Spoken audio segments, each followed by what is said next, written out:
I hope I still know how to do this.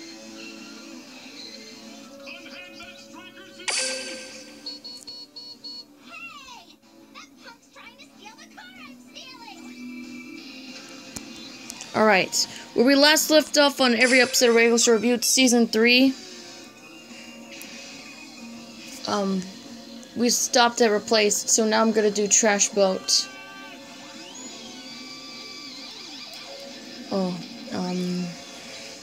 People think it's an irregular episode, but it's not a bad episode. I mean, I do know that Rigby does get his name changed to, like, a random name, but he just gets made fun because of it.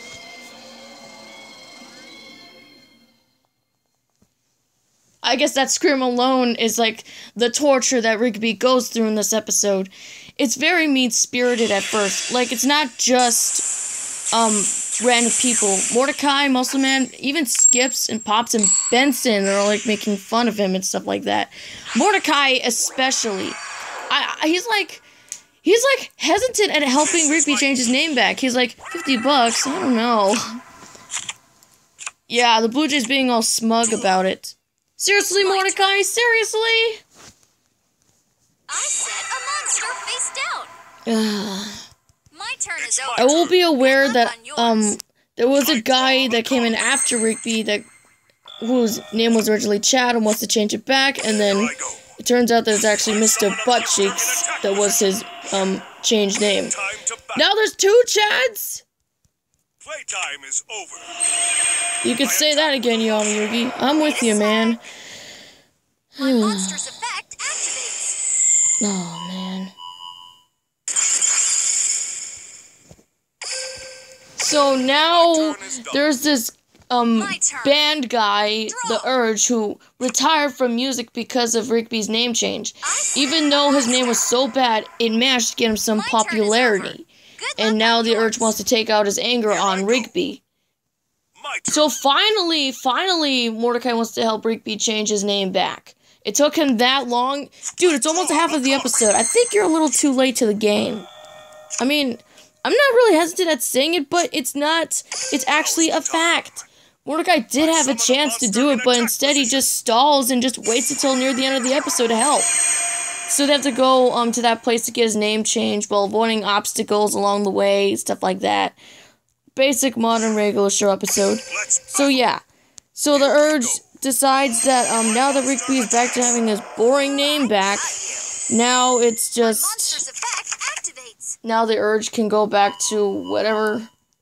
But then, right before he returns back to music industry, there's another guy there that takes his revenge on the Urge because his popularity was kind of, like, ruined because of the Urge. And then there are other people that are coming, like, spamming from other time zones. And then there's a guy in this episode that looks very similar to Raphael from the Yu-Gi-Oh! Waking the Dragons arc. I'm not saying that because it's actually, well, it really does look like Raphael. I mean, the guy playing the violin wearing shades. Good luck on yours. I wouldn't be surprised if he's voiced by Roger Craig Smith. He has no dialogue, but from the way he looks, I'm pretty sure that that's Roger Craig Smith voicing him.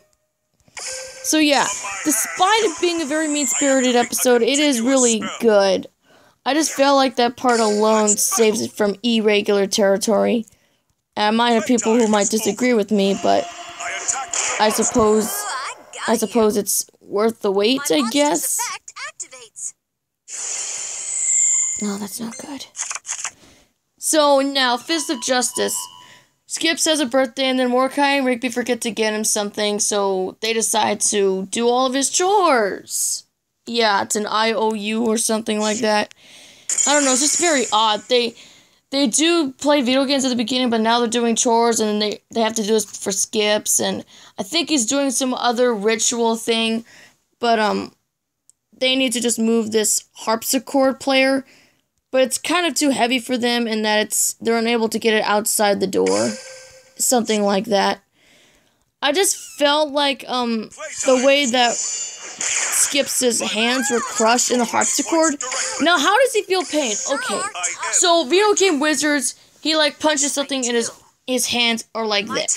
How does he not... react in pain from that, but harpsichord playing, it does. I do get that he was trained to defeat Clorgbane the Destroyer, but now he just cries out in pain because, was it the same hand or something? Wait, no, there were both hands, and I guess the other one just got more pain than usual. It was either healed, or at that point, it was just, I don't know. Regular show, haha. So, Let's do this. yeah, Clorgbane the Destroyer is actually a human space baby like the others, only except he's actually very powerful, and I think him and Skips have some kind of history or something like that. So, he's supposed to use the Fist of Justice, but because of the pain that he's in, he's unable to, he's vulnerable to attack is all. I mean, he's like crying out in pain, and then the other babies are questioning, why isn't he fighting? Do they not see that he's in pain? He's like literally cringing, and I'm like, I feel really bad for Skips, especially since feels very realistic for some reason. I mean, if your hands were crushed in a harpsichord player sort of thing, you would feel pain too. So yeah, Mordecai Rigby say that they should use the Fist of Justice, and then the babies are like, no mortal can assist the power of the gloves or something like that. But then one of the babies decides to go for it, but then one of them gets killed off, and then a random baby's like, give him the Fist of Justice. So it's actually like the game they played, Alley Fight Dudes, and they just like fight off Clorgbane until he's like sent out into space. And so, the babies repay them by doing all the chores, especially moving the harpsichord player, which Skip says is the best gift ever, or best gift in the world. Yes, it's a good episode. I mean, it doesn't feel mean-spirited. It sure is better than what I would expect. I mean, I'm not kind of annoyed by that. We know you're home, Skips. Pick up the phone, Skips. We know you're home, Skips. Pick up the phone, Skips.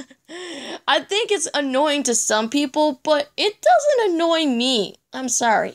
It just doesn't annoy me for some reason. Okay, so we're down 2 episodes, and now we get to... Yes, dude, yes. Oh my goodness. Did we have to get a love episode? Do I really want to talk about this one? You're probably seeing from how I'm talking in my voice right now if it's a bad episode. No, it's not a bad episode. It's okay. It's okay. Not good, not bad. It's just okay. Allow me to explain. This is basically a big misunderstanding. And I don't think they kind of executed that pretty well, because it kind of plays like depression. Mordecai is ready to tell Margaret how he really feels about her until he sees another bird over at the coffee shop, and he thinks that Margaret's being engaged when she says, yes, dude, yes. And then he goes into literal depression without showering for weeks, and you can literally see visible feathers right there. I feel bad for Mordecai. The blue jay is just going through so much pain, as if the bird didn't suffer enough. I mean, yes, he has no point to shower. He has every point to be depressed, but Rigby's like, no, man, I need to get you out of this. I'm just gonna go find you like a date simulator sort of thing. So he signs him up on Couple Corral. We're finding couples to define howdy do. And Mordecai does have a couple matches already. But what Rigby writes about him, which calls him Morticool, he likes video games, goofing off, and grilled cheese. Mordecai thinks that it made him sound like a dork, but he's getting all these love requests, so your opinion is somewhat on the nah side, Mordecai. I'm sorry. Even if it's kind of blandish, you're still getting date requests. So yeah, he decides to finally take a shower, though it's not shown. I'm pretty sure now that the feathers are gone, it did show that he took a shower. Finally. So yeah, he meets humans and he meets birds, which are his matches. And the birds that he did meet was, I think, a canary and a flamingo. I mean, he's kind of uninterested. I mean, Mordecai, they're birds! Why are you, like, saying no to them? I mean, come on, you're, like, encountering, like, many kinds of species here. I mean, you've already encountered a blue jay like yourself. You already encountered an ostrich. Now you're encountering, like, a flamingo and a canary. Give these girls a chance! It's my turn. But then I met the most adorable, sweet, kind-loving, resourceful person ever. Summon a monster It's in a Cloudy time Jane. she is just a really nice person. I mean, she at first wants to be friends with Mordecai, but then it turns out into some kind of relationship thing. So he meets up with Margaret, and he's kind of still scared to be around her, and he then goes back into depression, but at least his feathers aren't shown. He was only in there for like 2 days. It's not as bad as what last time did. You just feel so sorry for Mordecai. I mean, Betson does give Mordecai some advice, and I think it's really nice. I mean, it's really good advice in that he should tell Margaret how he feels, which is really nice. But then that bird, which was at the coffee shop before, is there again, and then Mordecai's about to run off. But then Margaret says that that's her cousin John, and he finally got a new leg. I think maybe because he was in the war or something. I think. Yeah. So, yeah, basically this whole premise was just about asking her out to the movies to see Love, Robot 3 or something like that. And then CJ thinks that Mordecai's cheating on her, but Mordecai thought that they were friends. Then she turns into a storm cloud. What was once a nice, generous cloud becomes a thunderstorm rain cloud. I mean, seriously, she's like stirring up a storm. She kind of reminds me of Lapis from Steven Universe. Allow me to explain. She's nice and kind at first, but then when actions affect her in a really painful way, she will get really upset, and then she needs to go in like berserker mode. It's just like Lapis, only except you take out the whole part about vengeance against the crystal gems, and then you literally get Cloudy Jane. I know she's voiced by Courtney Taylor, who does Wendy from Gravity Falls, but you can literally tell that that's like the regular show version of Lapis Lazuli from Steven Universe, even though Steven Universe didn't come out. This was 2012. So I don't know if I want to talk about the ending.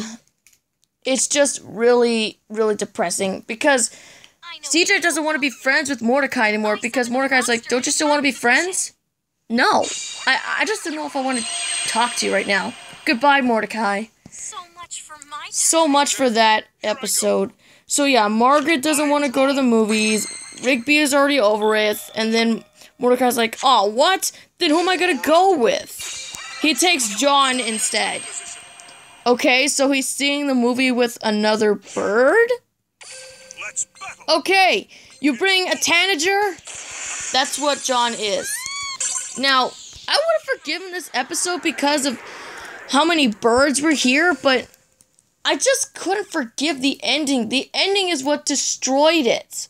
What would have made off as a good episode ended up being a so-okay episode. It's not great. It's not bad. It was just disappointing. And that's why it deserves a so-okay episode. Though I do want to know right now that John does have more appearances after this episode. I just wanted to take that out for once. I think Roger Craig Smith also does the voice of John. Yeah, it's true. John is voiced by Roger Craig Smith. Man, like, how many characters is Roger Craig Smith gonna do? I mean, I might be surprised if John is, like, literally similar because he's a bird, but that's, like, how many birds have we gotten this season? We got 2 birds that are voiced by Roger Craig Smith, John, the tanager, and Jeremy, the ostrich. I don't know what to say. And they both start with J. Wait a minute. John? Jeremy? Roger Craig Smith? Birds? They both start with J. But you already know, when it comes to the Battle of the Birds, it's always Jeremy that's number 1. John is just 4th place. Tanagers are cool, but ostriches are cooler too. Okay, next episode. Busted Cart. Now, this episode, like most episodes, it starts off really bad because Mordecai Rigby once again damaged the cart, and now Mr. Maillard says that Betson needs to take it to the shop or else he's fired. So yeah, Betson's like really upset at the two, and he decides to go to the car dealership by himself. But how did Mordecai get inside there? They literally peep their heads from the view mirror. Like, how do they get in there? Benson takes car stops, like he goes to change for gas and stuff like that, but how does he not see Mordecai and Rigby? Were they like sleeping? Were they just like eavesdropping? Like what was their purpose? What were they doing there? Yeah, so ironically Benson says that he wanted them to be 1,000 miles away, but since he didn't have time to turn around and take them back, they had to go with him. And that's exactly what they do. I feel like this episode was getting really close to irregular territory, but then it starts to become very heartwarming because Benson says that he doesn't hate those guys, he just hates some of the things that they do, and it's his job to push them to do harder. And that's the reason why Mr. Maillard yells at him so much, because he kind of gets that from Mr. Maillard as well. So yeah, they do have some fun times in the car as well, like they do some kind of dance with some techno music. Like, it's just really sweet. I just like how the boss is bonding with his workers. It just shows that Benson's not really a mean person here. He actually legitimately does care about Mordecai and Rigby. Though it isn't shown in episodes such as Best Burger in the World and Replaced, which he thinks they're like bad people or something. This episode kind of like redeems him for those roles. So yeah, he's tired and he wants to go to sleep, but then Mordecai takes control of driving, and then they see a Joyspot arcade thing. Like, I get that it's arcade and Joyspot arcade and stuff like that, but you had one job, Mordecai. One job! To drive to that dealership, and you just... Okay, admittedly, he did say that, he only wanted to do it for 30 minutes, but here's the thing. When you are in arcades, there is no such thing as 30 minutes. Those 30 minutes add up to hours because you constantly have coins, you're constantly playing games, you constantly lose control, and then you don't notice that there's light outside because it's dark. They go like early in the morning to that Joyspot arcade, and then Benson wakes up, and then he notices that they're at the Joyspot arcade, and then he's like angry, takes them outside, and he starts yelling at them, saying that they're in there for hours, they won't make it to the dealership in time, it closes in 30 minutes, and then Mordecai's like, we're sorry, we didn't know it was daytime, there aren't any windows in the arcade. Oh yeah, I forgot to mention that. Actual arcades don't have windows. I mean, some do, well, some don't. I mean, the currently ones at the malls currently don't have those, but when you go to arcade places such as Boomers, yes, there are windows, and there's like a door right there, but that's like another story. So yeah, he's literally yelling, and then he's like saying, I'm about to lose my job. You may not care about your jobs, but I care about keeping mine. And with this job, I have nothing. Do you hear me? I have nothing. And he literally starts breaking down into tears. You could tell by Sam Marin's voice that you could hear a little bit of Pops' voice in there too, as much as Benson's, but seeing Benson cry like that, he loves his job and he doesn't want to lose it. So yeah, Mordecai and Rigby feel bad for what they did, and they decide to go drive to the dealership without Benson, and now he like goes after them in some kind of motorcycle. So then after that, they do this extreme karting to get to the dealership before it closes. But now the truck is totaled. They do get there in time, but now the truck is totaled, and now they're off to the hospital. And then Rigby's like, when does the warranty on the truck expire? Road trip! This episode was really emotional and heartwarming. I really loved this episode.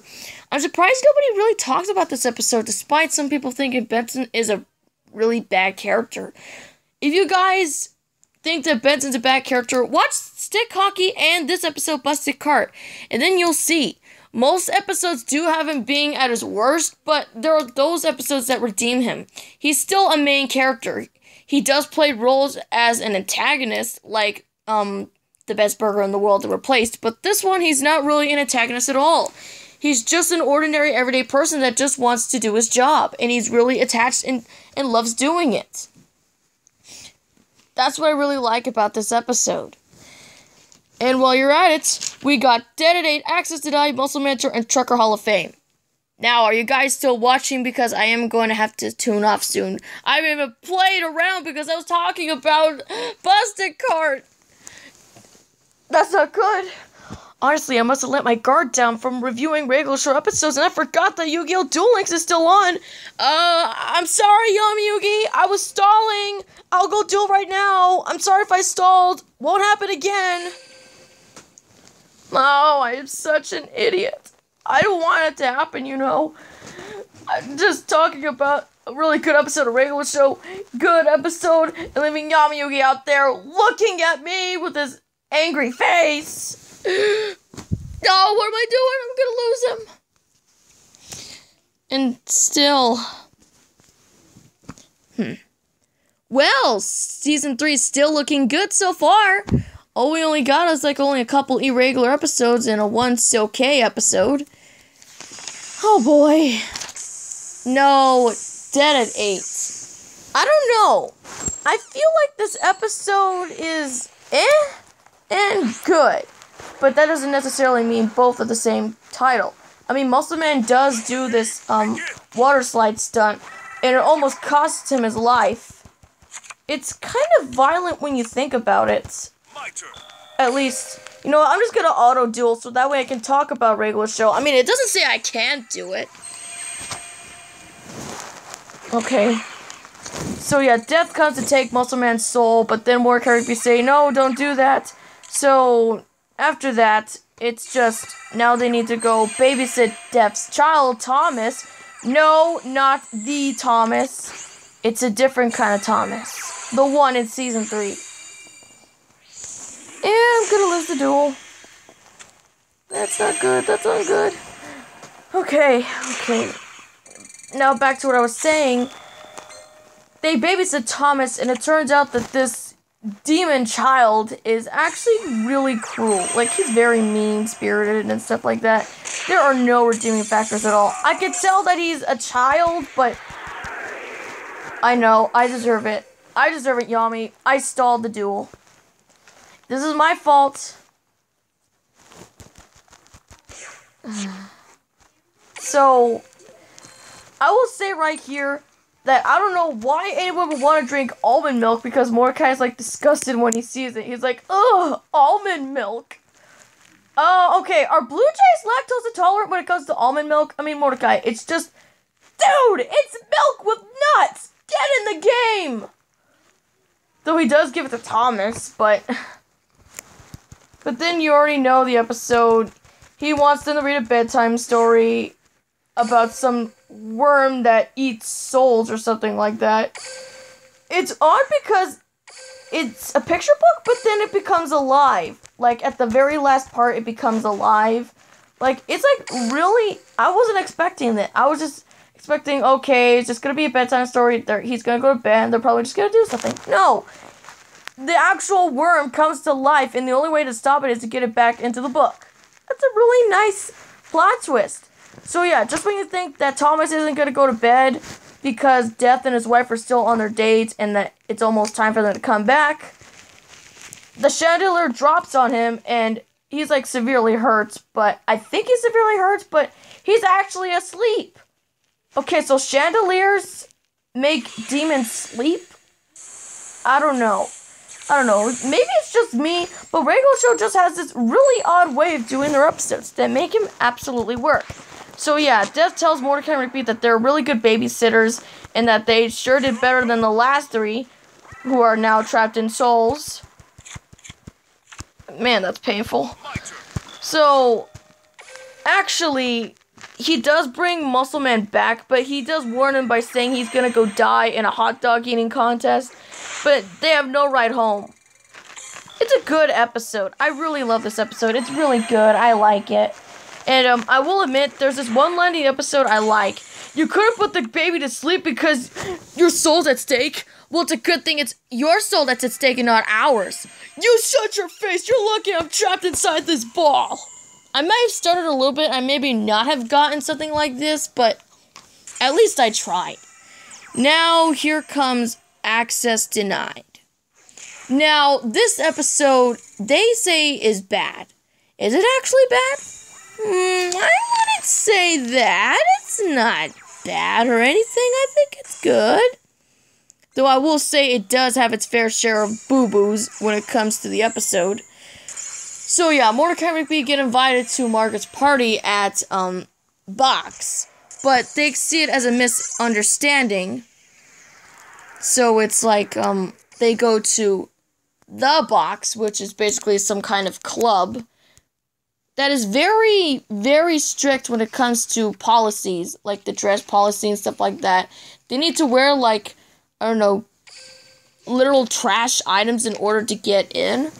It really does make sense, but I don't think all clubs are like that, because I am never going to a club in my entire life. I mean, if I do go to a club, I'm just going to order, just an apple juice, or grape juice, or orange juice, or just whatever kind of drink that's not alcohol. Huh. Going back to the episode, there's this lady over there that develops a crush on Mordecai. She kind of looks like Madonna when you think about it. Yeah, she's the antagonist, and she wants to be with that bird. I mean, I think you're seeing a little bit of a misunderstanding here, lady. You have a crush on an animal. Animal wearing trash items, just like you, and you just want to go out with him because of the way he dresses?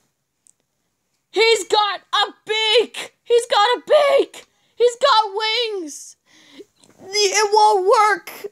Nothing in the whole world would make this relationship work because he is an animal and you're a human. I will admit the parts in the episode where Rigby is dancing is really nice, but now he has to get kicked off because he rips off his clothing items. And then Mordecai gets upset because those guys are throwing Rigby out because he's not wearing the right clothes. He does reveal that he got that stuff out of the trash and that he wanted to be kicked out too. And he says that Rigby's not an embarrassment, but the whole stuck-up club is. So that lady is actually the owner of the club and wants both of them to be out of there. Well, apparently Mordecai asks them if they could kick him out too. So now they need to, like, find Margaret if they ever think that she's in there. But they do get kicked out, and then they come out from, like, another club, Margaret and Eileen. They come out of the Box, and it turns out that it was a whole misunderstanding. They said, Box, not the Box, they're totally different. That place is stuck up. And then Rigby's like, it was amazing. Dude, you just got kicked out, and you still think it's an amazing place? Oh, I don't know, it's a regular show, what do you expect? So yeah, Mordecai does give Margaret a mixtape as a gift, and it ends off the episode by them dancing. It's really cute, and I just think it's so adorable the way they're laughing. I mean, Eileen and Rigby are gonna go get some cake, and Mordecai and Margaret start dancing. It's just so adorable. It's so nice, and Mordecai even laughs. Like, it's so adorable. It's so cute. My gosh, why do people say this is a bad episode? Oh, it's a good episode, okay? It may be a romance episode, but it's not really all about romance. Literally, it's not really all about romance. It's more likely on the veins of a little bit of romance, but not necessarily romance. It's just really good. Now, Muscle Mentor. We know Rigby. He slacks off. And, now, unlike my mom, Muscle Man mentors Rigby to do his job in some kind of baby harness. Yeah, I think that's what it is, because he's like strapped to Muscle Man in some kind of pouch. So yeah, he kind of makes it hard for Rigby, but he does give him some advice to never quit, no matter what obstacle comes his way or how heavy some people can be to overcome that. Like, Muscle Man does give up some pretty good advice. I mean, yes, he's being a jerk about it, but at least he's kind of being helpful in some way, which gets Rigby to pass his exam, even though he was almost pushed to the limit of having to quit. It's a really good episode, though I will say it is a little bit mean-spirited, but I kind of laughed at the part where Mordecai does say something, and then Benson's like, you better shut up before I give you a mentor program. I mean, it would have been cool if they imagined him in some kind of mentor program like that, but Mordecai's too big. I don't think any kind of mentoringship program would work unless it skips, because I think he can carry that bird. Alright. So yeah, it's a good episode. Now we move on to Trucker Hall of Fame. Now, once again, it's a Muscle Man episode, but this is kind of heartwarming. Because his father dies. Because I think he did a prank on a guy who was dressed as a bear, but it turns out it was an actual bear and he got mauled to death. At least that's what it said on the note. It doesn't show what happened, but Benson tells Mordecai Rigby to go with Muscle Man to this trucker place because High Five Ghost doesn't do well with this sort of thing because, well, he's a ghost, but you know what I mean. Yeah, it just gets really heartwarming. They do hear a backstory about Muscle Man's dad and how he was like a trucker or something and always pulled pranks on people. He even did it when Muscle Man and Starla were going out to prom. Like, yeah, it's just really, it feels really heartwarming. So yeah, they go stop by for a break, and then they find these trucker guys who say that Muscle Man's dad was not really a truck driver, he was actually a forklift driver. So yeah, he finds out the truth about it, but even though he lied to his son, he felt bad for it, and Muscle Man knows that too. He still wants to do this for his dad, bury his ashes at the truck stop memorial museum sort of thing. Yeah, so it's really cool because Mordecai and Rigby are in on this too. They actually help him out, and they even do their woo! I think Mordecai just looks really cute when he does that, like waving a shirt around. It's just really cute to see. So, yeah. Instruments of torture count. Now, is mayonnaise an instrument? No. Mayonnaise is not an instrument. Horseradish is not an instrument either. Okay, so yeah, what really makes this episode work is the ending. I really love the ending. The ashes form the ghost of Muscle Man's dad, and he gives them time to escape. And it's just really funny, that part, and also heartwarming too. So they're on their way back home, and then Muscle Man feels grateful that Mordecai and Rigby did this for them. Although they will be enemies again once they go back to the park, that experience was really good. But I guess he's kind of covering up for his true feelings. He is friends with Mordecai and Rigby, he just doesn't want to admit it. I mean, they went through all this trouble to go to the dealership with you, or something like that, the Memorial Museum. Yeah, it's a really sweet episode. Alright, so I think I'm gonna stop at Out of Commission because this episode is heartwarming. We get another heartwarming episode. I don't get why. Regular Show Season 3 is like packed with a lot of nice episodes. Heartwarming and everything. It's carried off from right there. Darn it, damage. Oh.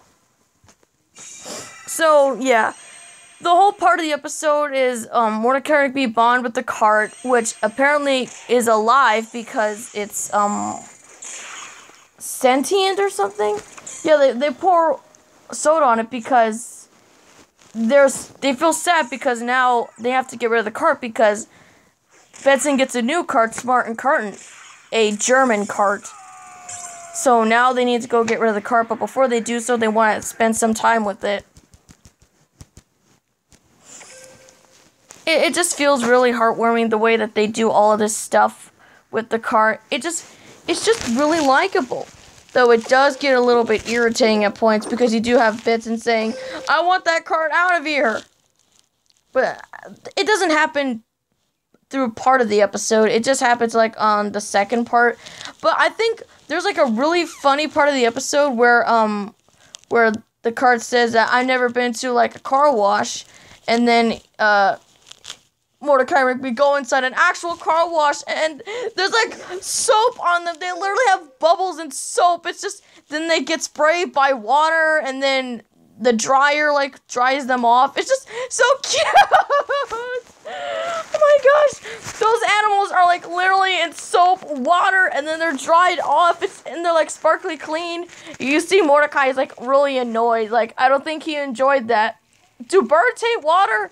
I thought I think Mordecai got his very first bird bath. Bird bath! Get it? Because Mordecai's a bird. Showers don't count. Okay. So, the car has one last wish to go get an oil change or something like that, but then he says now he wants to get into a fight because one of those people over there are, like, be kind of mean to him. So yeah, he does get brutally wrecked, but they get kicked out of the restaurant, then they find tire tracks, oil trail, and they see him, like, right there. And he's like, I'm sorry, guys, I just didn't want you to see me like this. And then he decides for his final wish to go off that cliff with fireworks and into the ocean. That will be his way of demise. And then Mordecai's like, that's the coolest thing I ever heard. Yeah, I mean, they're gonna kill the cart, but at least it's going off in the way that he would want it. But then the cart gets destroyed underwater, and then Mordecai's like, coolest decommission ever. But then Benson calls them and says that he forgot to carry a zero and cannot afford the new cart. And plus, the butt warmer gave a 75-degree burns on Muscle Man's butt. And they need to bring back the old cart. And then he says it wasn't such a bad cart after all. It got destroyed! How are they gonna go in the water and get it? And then Mordecai's like, let's go get him. Alright, I'm gonna go end this part right here. We still got a couple episodes to go. We got Fancy Restaurant Diary, The Best VHS in the World, Prankless, Desperate, Fuzzy Dice, Sugar Rush, and Back Kiss. But I'm not gonna do them, like, right now. I'm kind of a little bit exhausted. Okay, we'll keep doing it. So, Fancy Restaurant. Starla's parents are in town, and she wants to take Muscle Man out to dinner, but they're actually decent, fancy people, and she doesn't want to be looked embarrassed in front of him, so he needs to look and act fancy. So he does get advice from Mordecai and Rigby and some help from some kind of kid's book. I know it's a kid's book, but at least it's really helpful. It's teaching manners and how to be fancy and stuff like that. Yeah, so it's basically like that sort of person where they try to be someone that they're not. It just feels like the SpongeBob episode, The Abrasive Side. But except not being cruel, it's more like being fancy instead of being the slacker and rowdy person that you are. So yeah, they go to the fancy restaurant. Mordecai and Rigby are dressed up as waiters. They help him out, but then the waitress guy is actually an antagonist. And I kind of felt kind of scared because I didn't want the secret to come out. But I guess it's better to say it off the way it is. So yeah, he finds out what's really going on, and then he wants to test it out and see if Muscle Man is actually really fancy. So yeah, he grabs the wrong fork for like the dessert sort of thing, and then he just flat out says that he's not fancy at all. And then Muscle Man makes a really good speech about whether or not being fancy or stuff like that. And Starla's parents, they're not fancy either. They're just doing that so that way they can impress Muscle Man. They're both rowdy people. And that was like a really awesome twist. I wasn't expecting that. They looked all fancy and everything, but they're actually rowdy. So yeah, the episode ends with them spending their dinner over at Wing Kingdom instead. It's a good episode. I wasn't expecting that twist. It was just like, wow, like that came out of nowhere. I'm like surprised that they actually did that. And for a second there, I thought they were just gonna take the easy way out, but no. It's a regular show. They know what they're doing, and it just is amazing. I absolutely love it. So, next episode, Diary. I'm a little bit skeptical about Diary, though.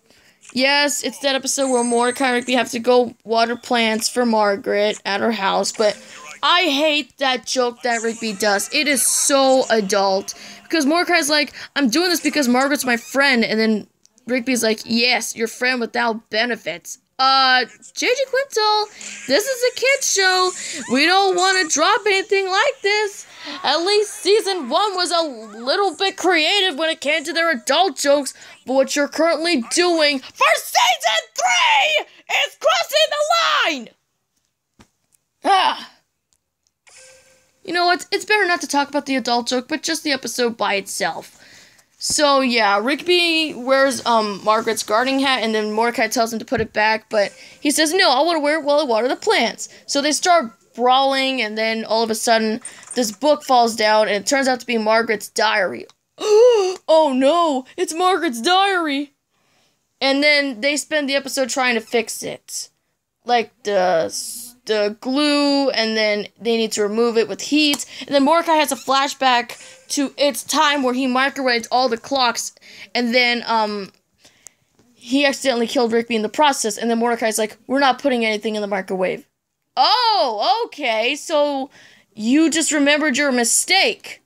So does that make its time better?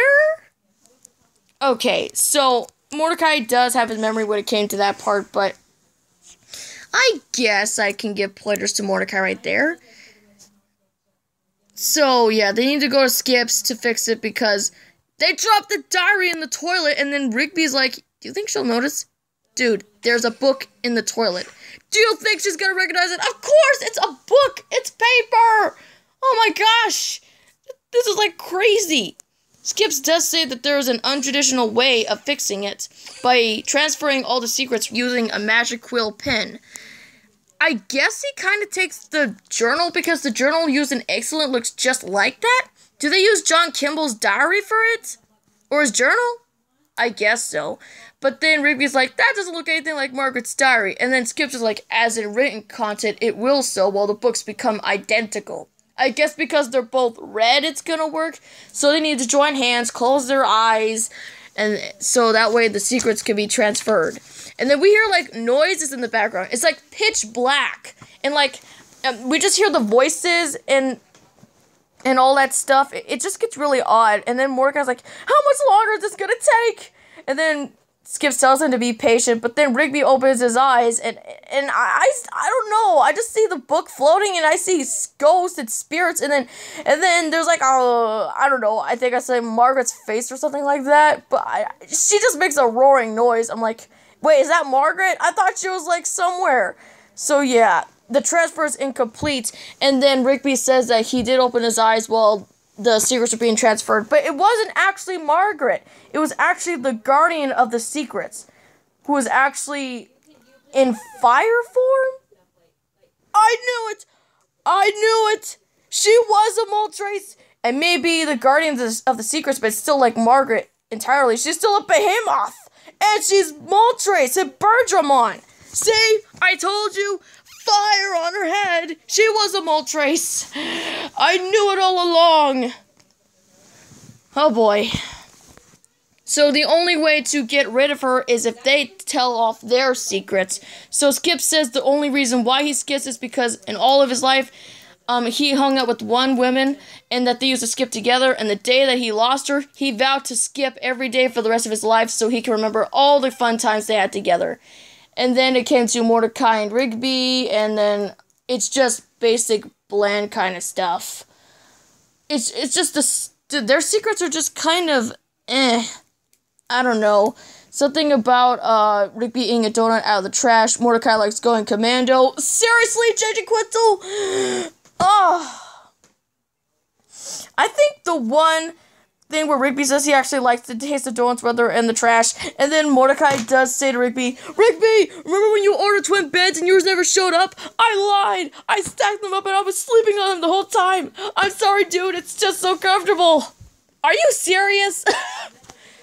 J.J. Quintel, how he delivered that line is just so hilarious. He actually gives the bird actual dialogue and just goes with it. And then Rigby just starts blurting out secrets, like, out of nowhere. He's like, when he was little, he took his neighbor's bike and threw it off the roof. And then, he hates taking showers. He's not a decent person. He hates kittens. He lied about being on the football team. And he thinks Eileen is hot without her glasses on. Oh, so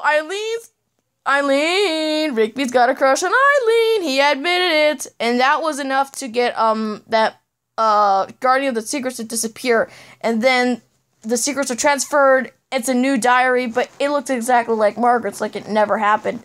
So they go to the coffee shop the next day, and then they see Margaret over there, and then she told them that Eileen was supposed to stay over. She asked her to do it the first time, and she had the spare bedroom the whole time. And then Eileen comes out with her glasses off, and then Mordecai just like, this face is like, and then just when she's about to deliver the coffee, she like gets hit against the table because she can't see. It's a good episode. I really like this episode. Okay, my throat hurts and I'm stalling again! Oh my gosh, I'm gonna lose another duel. I guess when I stall, it just makes the experience really hard. I'm gonna go stop at Best VHS in the World because the Movie Shack guy is back, the one voiced by Roger Craig Smith. So yeah, Mordecai Rigby rent the best VHS in the world, and there's no doubt about it, this is basically a pug dog driving a car with explosions, and he gets, like, abducted by aliens. And then the spaceship just explodes. The end. They think it's boring, and then they want to get a refund, but they can't find the tape because their room is a complete disaster. Yes, I can see, like, a lot of callbacks to all that stuff. The power keyboard, Rigby's, pants from Death Punchies. There's, like, a Game Boy Advance in there. Wait, what? And, yeah, just, like, the references everywhere. So, yeah, I will admit, Rigby does get really powerful over time.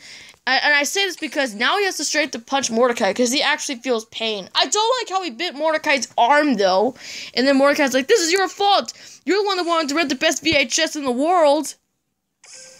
Yeah, I could see through that, but, actually, it's actually taken, the tape is actually taken by some kind of elf or a dwarf or whatever he is.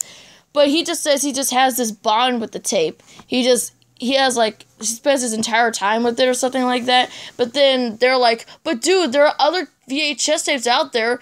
You just only have one. So yeah, he gives back the tape, and his real name is Buttonwillow McButtonwillow. You know, that place in Los Angeles, The Road. I get what they did right there. That's actually really clever of J.G. Quitzel to do that, really. So yeah, they take him to the Movie Shack, and then he sees like a lot of VHSs, and you're never gonna guess. What VHS does he get? I want the best VHS in the world. You just returned it! You just returned it! I don't know. Maybe it's just me, or that was probably the most predictable part of the episode. You think because he spent so much time with that one VHS that he was gonna go for it again. Do you think this time he's gonna go watch it instead of just holding on to it? I guess so. It's a good episode. Let's just say, for the record, that Muscle Man actually helped win a prank war in the episode Prankless. Because he was going to prank Mordecai by having his bed on top of the wall. But then it goes haywire because Pops comes in with a balloon and then he gets hurt. And then Muscle Man feels guilty and he vows to never do pranks anymore. But then Benson's like, it's not good because Muscle Man helped them win the prank war before by the rival park, East Pines. So his pranks are actually helpful? I kind of find that really hard to believe. He does more harm than good, but at least when it comes to the prank war, it actually helps them. I guess it works, but he's still scared to come out, and then the prank war starts once again, and then next thing you know, it's just not good. It's not good at all. It's ungood. It's very ungood. They're losing because Muscle Man's not there. They try to do it by themselves, but they're completely vulnerable and unable to do it. Now I just feel guilty and just feel really sad about this whole thing. It makes me want Muscle Man to come back. So yeah, it feels like Pops is pranked once again by East Pines, and then Muscle Man's like, no, I'm gonna go do it. I'll go help. So yeah, he busts out his ultimate weapon when it comes to pranking, and it's actually really cool when you think about it. It's really cool. I don't know how to say it, but just the way they do this part, it's just so awesome to see. he uses some kind of technology to make him go into outer space or something. And then it's just like, wow. I don't know what to say. It's just, I just really like this episode. Oh, and let's not forget about the one thing that is said in this episode, which kind of rivals the Willy Wonka and the Chocolate Factory. There's no way of knowing where we're going, so I guess the danger must be growing. Oh no, bro, what's that glowing? It's the sun! It's set in motion! I hope you put your sunshades on! Alright,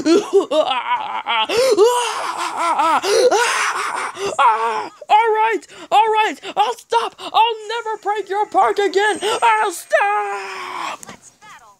Go. That was the coolest thing I've ever seen, period. Not the fact that I just lost, but just that part alone. It turns out it was actually mirrors, the oldest trick in the book. And so, yeah, Gene, the guy who was pregnant the whole time, keeps his promise, and they clean up every single thing that they destroyed. So, yeah, they win the war once again. And Pops, actually, it wasn't East Pines that pranked him at that part. He actually took that kind of prank so that way most of them would come back. It's a good episode. Okay, now we got 4 more episodes to go until we get to Season 4. And then Season 5, and then the atrocious Season 6. Oh, don't worry, I'm saving Season 6 for something. Now with Death Bear, Fuzzy Dice, and Sugar Rush. I like these 3 episodes, they're really good. Death Bear because, Mordecai has to confront his, fear of Death Bear, even though he doesn't want to admit it to the others that he's afraid of Death Bear. And he does give out some pretty cool, memorable moments when he used to go to the zoo. I guess because he was like a little hatchling, he went to the zoo. Because he said when he was little, he was scared of the bear. And there's some wriggling in there. And yeah, Death Bear actually is still at the abandoned zoo. It's not really just a story, it's actually real. And then Mordecai, like, and the others, they just, like, run away to the house. And then there's, like, animal control there. And then, Mordecai accidentally hits Rigby with a tranquilizer dart. And then he hits Death Bear with tranquilizer darts. He's a hero! And then, yeah, he gets a hug from Margaret, which is really nice. I just like this episode. It's just really cool. Now with Fuzzy Dice. It's the gang trying to go get, Pops a present at the Fun Place, which is a parody of Chuck E. Cheese's. Only except you need a kid to, get inside. If that were me, if I was with that group right there, I would get into that fun place in a flash. I mean, I may be an adult, but I'm pure kid. I mean, I'm turning 21 this month. Whether or not I'm going to be, like, a legal adult. But I'm more kid than adult. And I think that lady's going to see through me because of my small size. Me being, I'm, like, Asian. I'm, like, in the smallest of those small. People in my family, some of them are short as well. So I'm not literally the only person that's short. But anyway, going back to the episode, they need to win like 1 million tickets to get this Fuzzy Dice. And they need to go play all these games. I like how in the episode, Mordecai like multiplies himself when he's playing skis ball. I mean, he does it once, and then there's like another Mordecai, and then there's another Mordecai. Is it just me? Or did Mordecai just use double team? It's my turn. That's so odd. Draw a card. How did I think it's better not to question. It's better to just judge it for what it is. And just say, okay, so Mordecai used double team. He's really good at skis ball. So yeah, they all play skis ball because out of all the other games in that place, that one is the one that gives out the most tickets. And I can see why. I'm not really a pro when it comes to skis ball. I'm actually more of an alternate when it comes to that. Here's my face down card. This is why I hate battling Kybra. So yeah, Mordecai helps them to victory, and then after that, it's, it literally just goes to... Darn it, I lost a monster. It literally just goes to them almost getting the Fuzzy Dice until the animatronics get it from them. And here's, like, the truth. There's, like, a cartridge going on, and then there's actually diamonds inside the Fuzzy Dice. It's really odd. Like, I didn't know they would do something like that. Well, not exactly for animatronics, because what would animatronics want to do with diamonds? Wouldn't they be rich enough for all the stuff that's going on? I guess that makes a lot more sense. So, after that, now there's like a showdown. They need to go try to get it back. And then there's actual people there. There's no use of battling. I am the turtle. So yeah, there are police people there, and they got like guns. Guns? Oh my gosh, regular shows pushing this limit very seriously. Anyways, unlike most shows, I think they like to execute guns pretty well. It's like used for a really cool case. I mean, it's not really as effective, but it's more than enough to give it a good rating. So yeah, they get destroyed. Pops gets his fuzzy dice.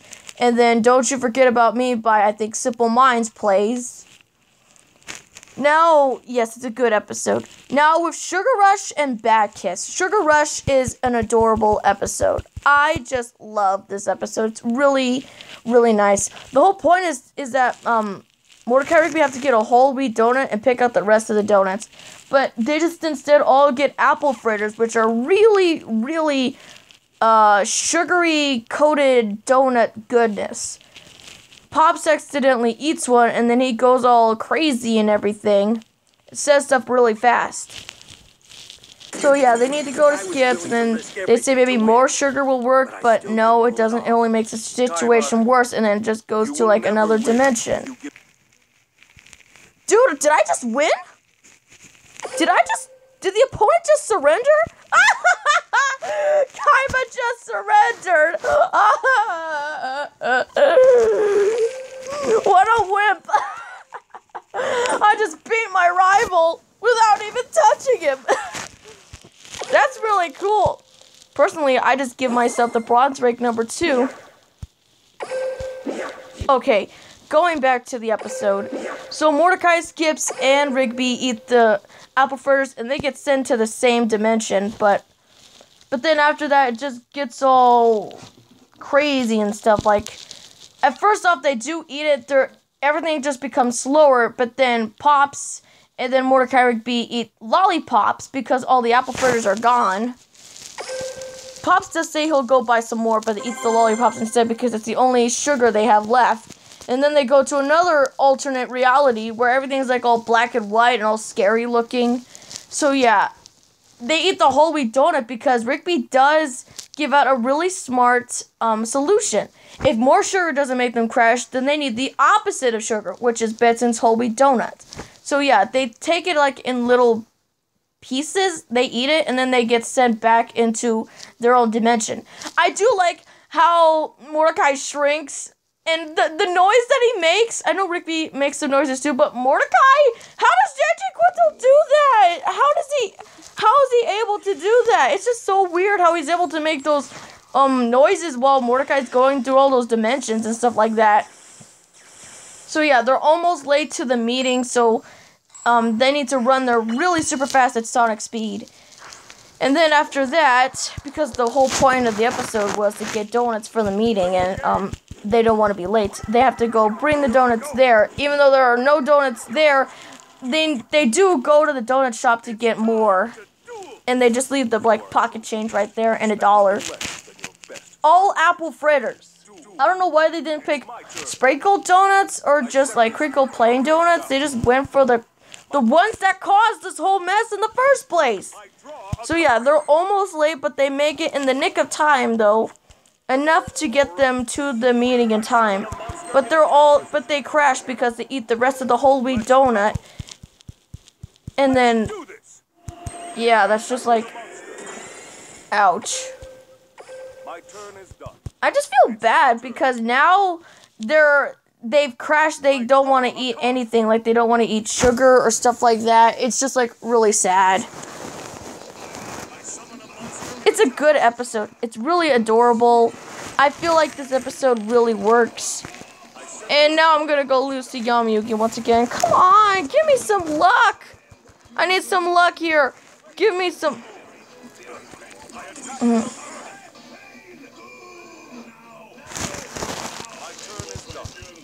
My turn. Don't do it again. That's more fairly unfair. Draw a card. Yes! Faith is on my side!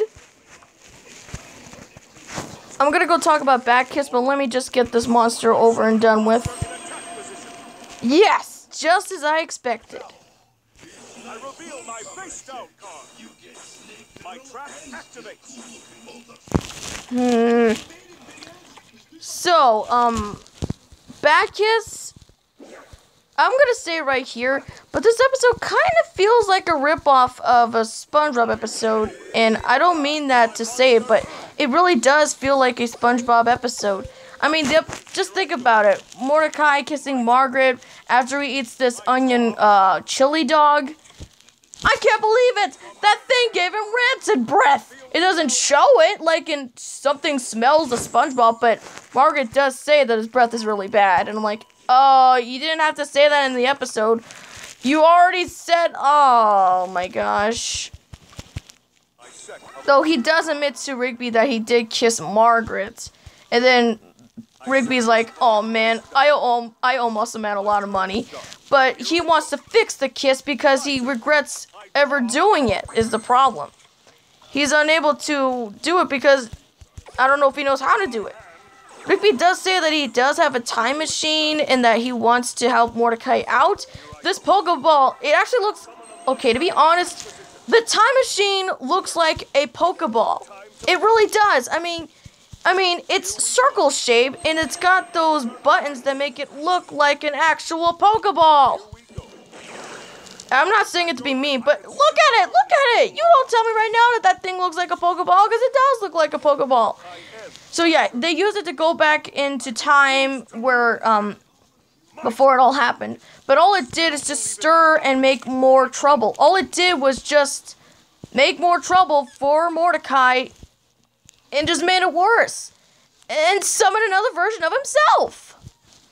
Yes, I know they had to go back to before the date started, but now there are two Mordecais. And then that Mordecai is like, oh, I don't, Yamayuki surrendered! How am I getting this lucky? That's like second time opponent surrendered and I win. I guess because Bat Kiss is what I'm reviewing, it's actually a good episode. Yeah. So yeah, that Mordecai says people from the future lie and brings up the whole lip-syncing fiasco. And just because Mordecai messed up his kiss with Margaret doesn't mean he can't mess it up. So he takes away the Pokeball time machine. Yes, I'm going to call it a Pokeball time machine. Deal with it. So now they lost the time machine, but Mordecai is like, I can't believe I got to live with this kiss. Rigby's like, never say never, man. He actually buys a second time machine and goes back in time. And then Mordecai's like, we need to go stop him. And then uses the Pokeball time machine to go catch up to him. He does give away his plan, though. I just felt, I'm like, oh no, this isn't going to end well. So yeah, that Mordecai goes to before the kiss started. Right before the kiss started. That Mordecai is going to the car, and then he gets like, he gets like, I don't know, he gets gagged up terribly. He's like rope string around his beak and his wings. Poor Mordecai, the little bird. That Mordecai right there is an antagonist. He's like, sorry, dude, but you're not getting my kiss. So the real Mordecai stops him, and then Rigby grabs a hold of the bad Mordecai and then sends him back to the present. And then the Pokeball machines are destroyed. Like the time machines. That, and then the other Mordecai disappears. The one that was in the episode, not the real Mordecai. He's still there. So yeah, he dodges the kiss though, but manages to find this wallet because that's what he was looking for the whole time in the episode. And so, yeah. It's a really good episode. Even though it's romance and stuff like that, and even though it kind of rips off SpongeBob's Something Smells episode, at least it actually works. I can't believe I'm saying this. It actually works. It's an interesting episode that actually makes it work out, even though it's a romance episode. This is how you do love properly. I mean, yes, they kiss, but it's taken back, though, because of Mordecai's rancid breath. I know I keep saying that, but That's what the episode is constantly saying. I'm just gonna say it just like in SpongeBob, or how he says it, at least. So, was Season 3 a good season? Yes, it is. Though there are some episodes that are really bad, the only downfall is most of the good episodes are good, but they were kind of close to being showcased. And, the irregular episodes just ended up being really, really bad. I just feel alone that this season is actually just really, really good. I mean, you got episodes like, you know, Think Positive, and then you got Best Burger in the World being very terrible episodes. They're just like, they're just not for me. They're just not the kind of episodes. But when you got episodes like Excellent and Replaced, they are like the pinnacles of Season 3. That's how good they are. Whether it's Mordecai eating a omelet in order to save Rigby's life, or debuting Chad and Jeremy being my favorite characters of the regular show, despite them being minor characters, and overall just having amazing good episodes, I just gotta say, Season 3 was the best. Join me next time as I go to Season 4, where we dive into what is considered Thomas's debut in regular show, and pretty much, will it be as good as the first 3 seasons of regular show? Only one way to find out. For now, toodles.